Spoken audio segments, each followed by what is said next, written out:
Good evening, everyone. Empty seats, energy levels low.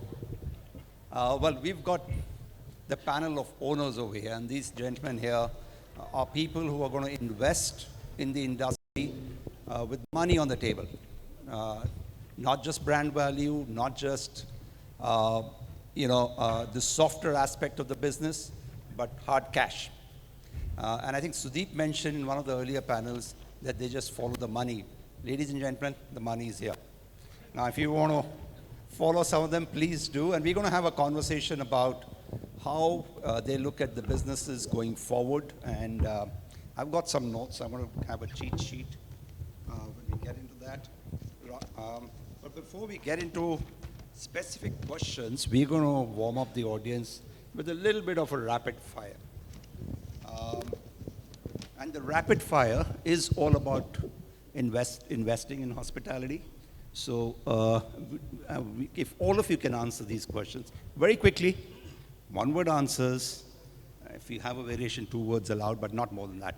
So here goes the first one. Investment in hospitality, grow, hold, exit. Rahul, you want to take the first one? Grow. Grow. How about Definitely grow. you? JB? Grow. Atul? Hold and grow. So there you go. Ladies and gentlemen, everyone wants to grow the business. Now, if the brands are still here and they haven't left for the evening cocktails already, take note of what's happening here. Next question, very quickly. If grow, and all of you said grow, then greenfield or ready assets? Atul, you want to start from there? At this point, we're looking at both. Sorry? I think both, a mix of both. Okay. Yeah. JB? Greenfields. Definitely greenfields. Greenfield. Rahul? I'd say brownfield. Okay, so mix sort of with potential upsides in it. Potential upside in it. All right. Rahul, target markets, leisure or big city business? Both. How about you? Leisure. JB? Both, but more weighted towards big cities. Atul? Both for us? Yeah. So you're doing a lot of luxury leisure also, right? Yeah, so yeah. All right, Atul, we'll stay with you. Target segments, luxury, mid or budget? Definitely premium and luxury for us at the moment. JB, do you want to step in here? Yep, mid for us. Luxury for us. Rahul? Mid for us. But you've done a lot of luxury also, right? Mid from our fun brand perspective, our management company perspective, but luxury too when it comes with third-party operators which we deal with. Wonderful. And brands, domestic, global? Both. Depends on the market. You've 'cause got we- both, right? So, Absolutely. all right. Global. Global. JB? Global. Atul? Both great partners, both. Wonderful. And in terms of partnerships with the brand, would you like to continue with the management route, or are you looking at franchises, Atul? We are open to franchise as well. We have done a couple of franchise deals because we know we have above property support that can give assistance to the property level team. So we are open to both at this point. Wonderful. JB? It's management for us.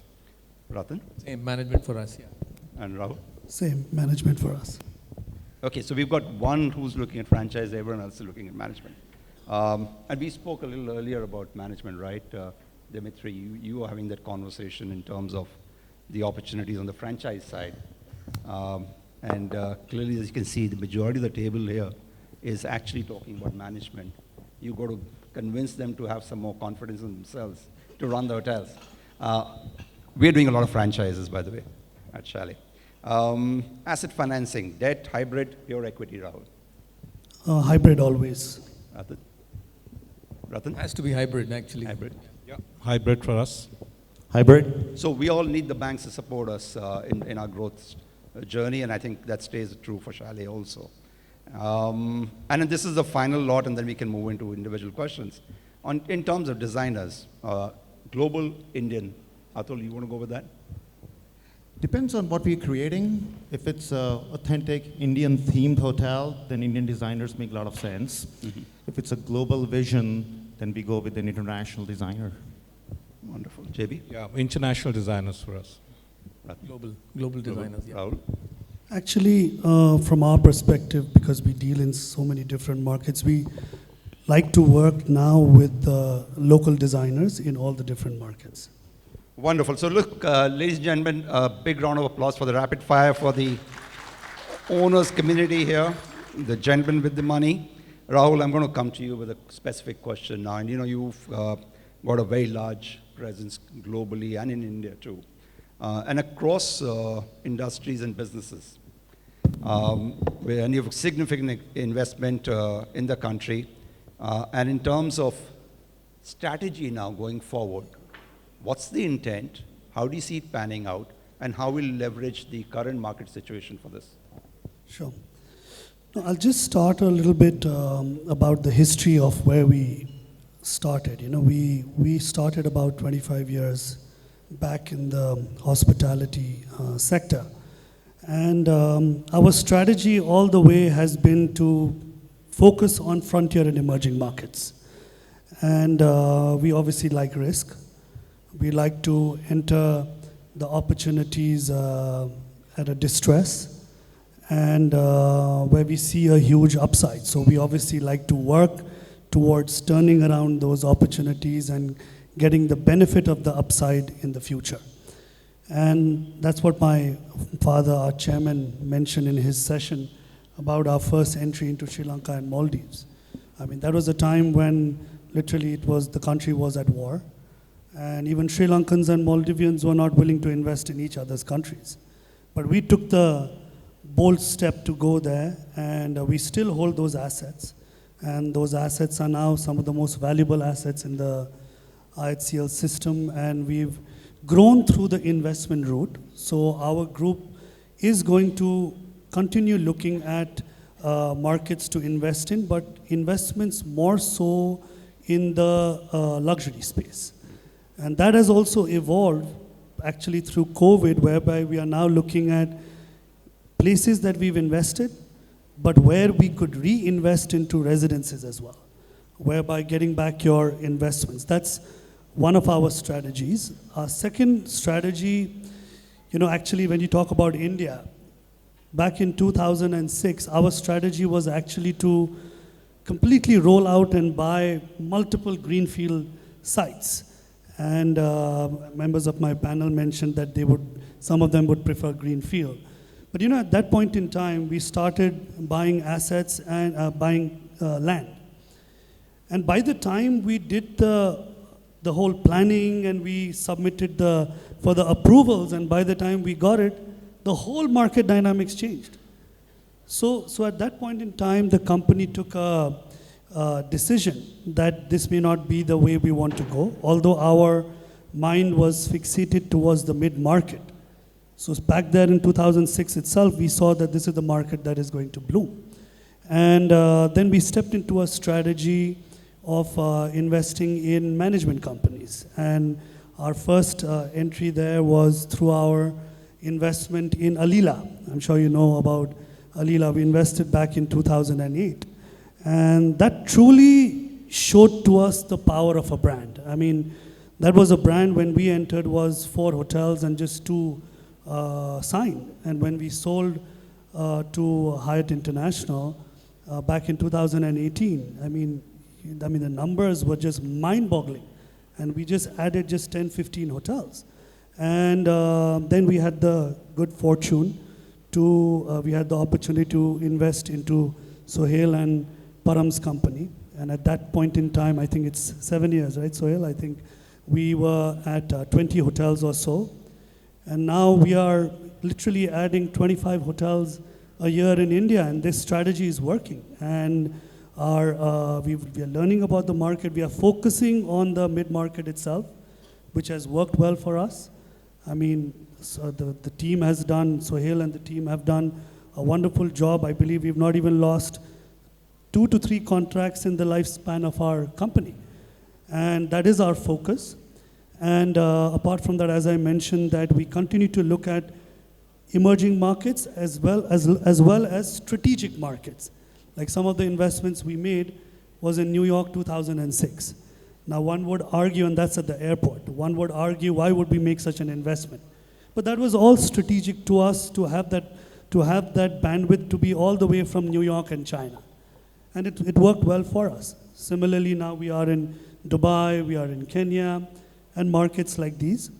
So we'll continue investing in markets that work for us from a strategy. Now, where we are today, I would say that we've reached a scale of about 170 hotels now, with almost 10,000 keys in 12 countries, and growing at the rate of almost 25 hotels managed as well as investments. And the idea is, now we are going on a spree for bringing in strategic investors into our mothership, which is our CG Hospitality, as well as in discussions for taking concept, which is Fern, to a different level. And then in 2 years, we have already started the process. In 2 years, look at listing, because I think that was going to be my next question to you. You know, IPOs are the big thing today. So you've clearly answered that, saying that you're actually looking at that, but in a couple of years from now. By going IPO. And I think, you see, our company is driven by organic growth. That means that's why I mentioned that we do it on a hybrid model by way of equity and debt. So it's not public money at all. But now I think we are at that stage where the group wants to grow exponentially. And we want to share that with the public as well. And we are going to get into that stage now. Thanks, Rahul. JB, a question to you. It's a very VUCA environment for the last 4 years now, and things are looking up. How are you addressing the agility and the adaptive part of strategies to prepare yourself or grow yourself or leapfrog into the next level for your company? Is a continuous mindset. And it's even more amplified when you operate in a country like India, which is also emerging, consolidating. Several mega trends that may not be there in international markets. I mean, of course, there's geopolitics and everything that we heard in the last session. But India throws up much faster diversions that could affect your business plan. For example, rapid urbanization. As the minister himself said, we're going to urbanize very, very rapidly, and probably end up with 6-7 mega cities in the world in the next 10 years or so. Sustainability, skill, labor markets are still sort of stabilizing. Shifting markets, infra coming up at a very different pace. Policies that are not friendly for the industry, for development of hotels, and so on and so on. So one has to be really, really alert. We do that. We look at our strategy through these lenses at all times, and we have constant work streams running to make sure that these are being addressed. When I say constant, it's really literally on a monthly basis. We keep tweaking our business plan to see how different markets are opening and how policy is changing, or which markets to get into and not get into. Land will become critical. We are one of the most densely populated urban cities in the world per square kilometer, and this is going to get more and more scarce. We need to watch out for that. Costs have shot up in the last 2 years. So there are many, many moving parts. For us, that's headline items literally on a daily basis. It's mapped out to our risk registers, which means there is a process through which we look at it. But the question is, how do you execute it on the ground? That your company at the granular level is focused on that. And I think there are many things that one needs to do, but I think the simple answer is you really need to invest in the right culture and ensure you drive massive openness, transparency, empowerment, accountability. I know these are all words, but you actually have to do that. You have to get a system running within the company where every bump is felt by everybody and every opportunity is seen by everybody together. And that allows you to be really agile. Just to give you an example, when COVID came, we were well prepared end of December, early January with a zero budget and what we were going to do across our businesses. So when it came through the gate in March, We knew exactly what we were going to do. We already had a year's plan. We knew what we would do with our buildings. By the way, we kept them all running and open. We didn't shut anything down, etc., etc. So culture plays a big, big role in making sure that you have enough compliances and readiness embedded as a process in the company. That's something that I think everybody needs to focus on. JB, you mentioned the costs are going up, and it's getting quite crazy in tier 1 cities for sure as far as the land costs concerned. Construction costs have gone up by around anywhere between 25 and 30% over the last few years. How will you how will you and I actually, given that we have money from investors, deliver the ROCEs that we expected to give, or the IRRs, whichever way you look at it? Lots of value engineering, lots of focus on build costs, managing your areas sharply. And one of the reasons why we love the space we are in is that on a very small footprint, we can, through design and quality of product, give really fantastic experiences for our guests. We can build in very, very short footprints. So we have to be very careful how we map our buildings. For example, the food business has changed. Is there need to have so many restaurants in a building? Is there opportunities to outsource? Housekeeping, etc., etc. If we are future ready, we keep taking a view, because the outside environment is changing. Is there an opportunity coming out of the gate to outsource several functions, and then you design your buildings accordingly? And one of the reasons I picked Greenfield was it gives us the ability to stack up buildings which are tight, not just have impact on invested capital, but also have an impact on how we operate the buildings with the right amount of manning, and so on.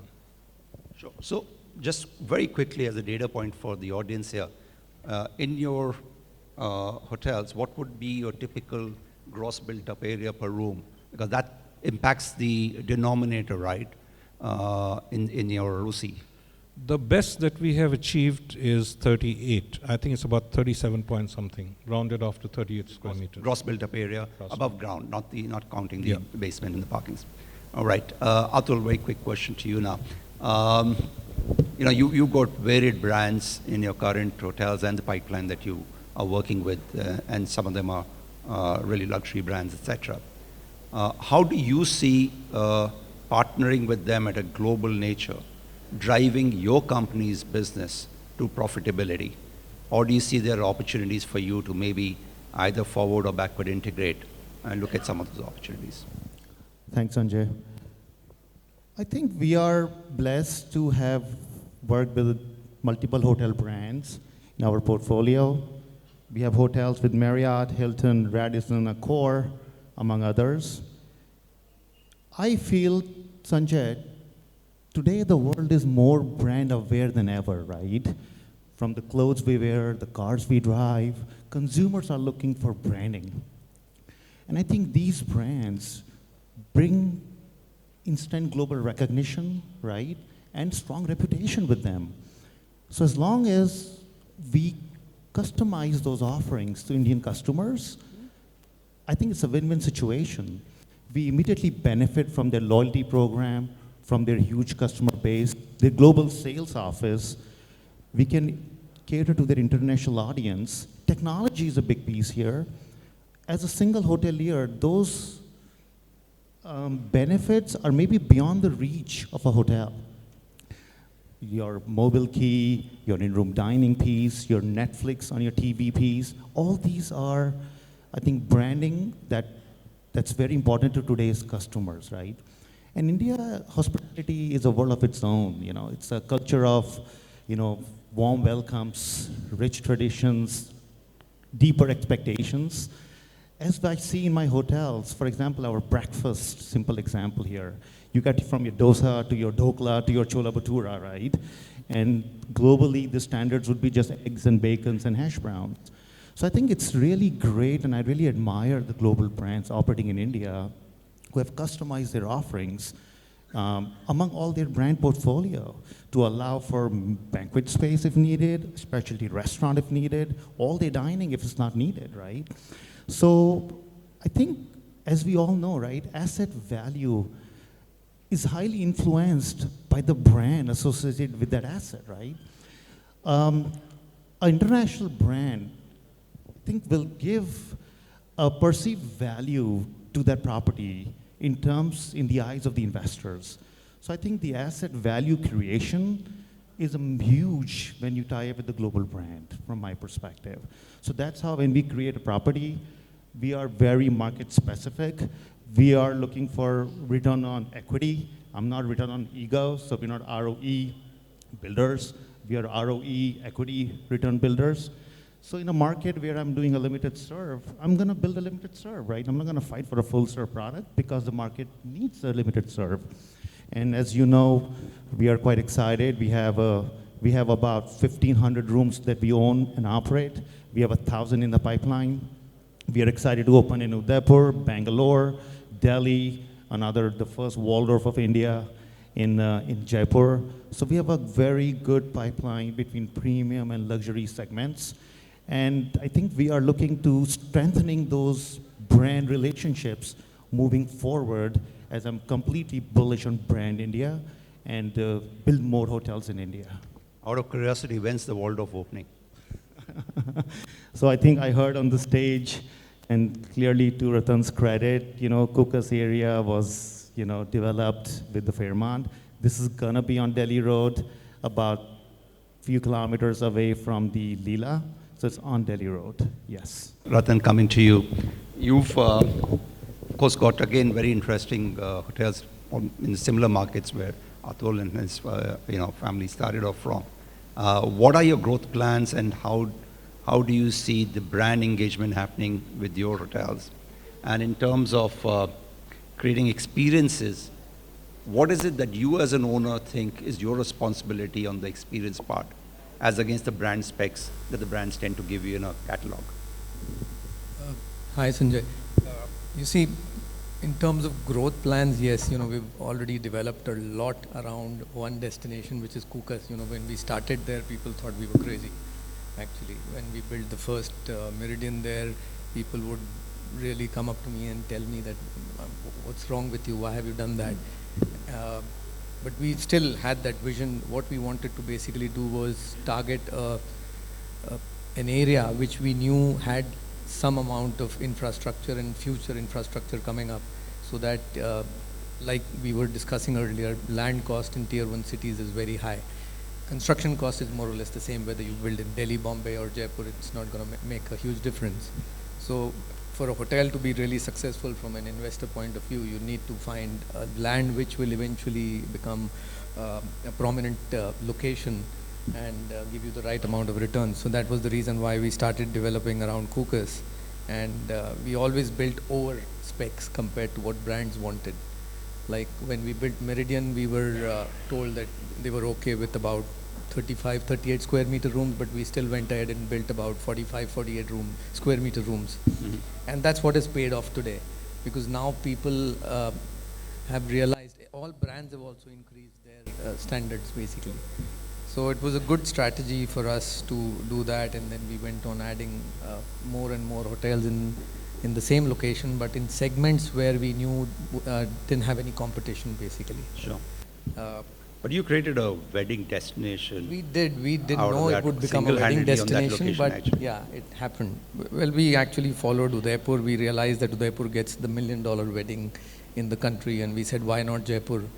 And we said, let's create a product which is somewhere in between the Rambags and the Raj Vilas and the rest of the hotels which already existed.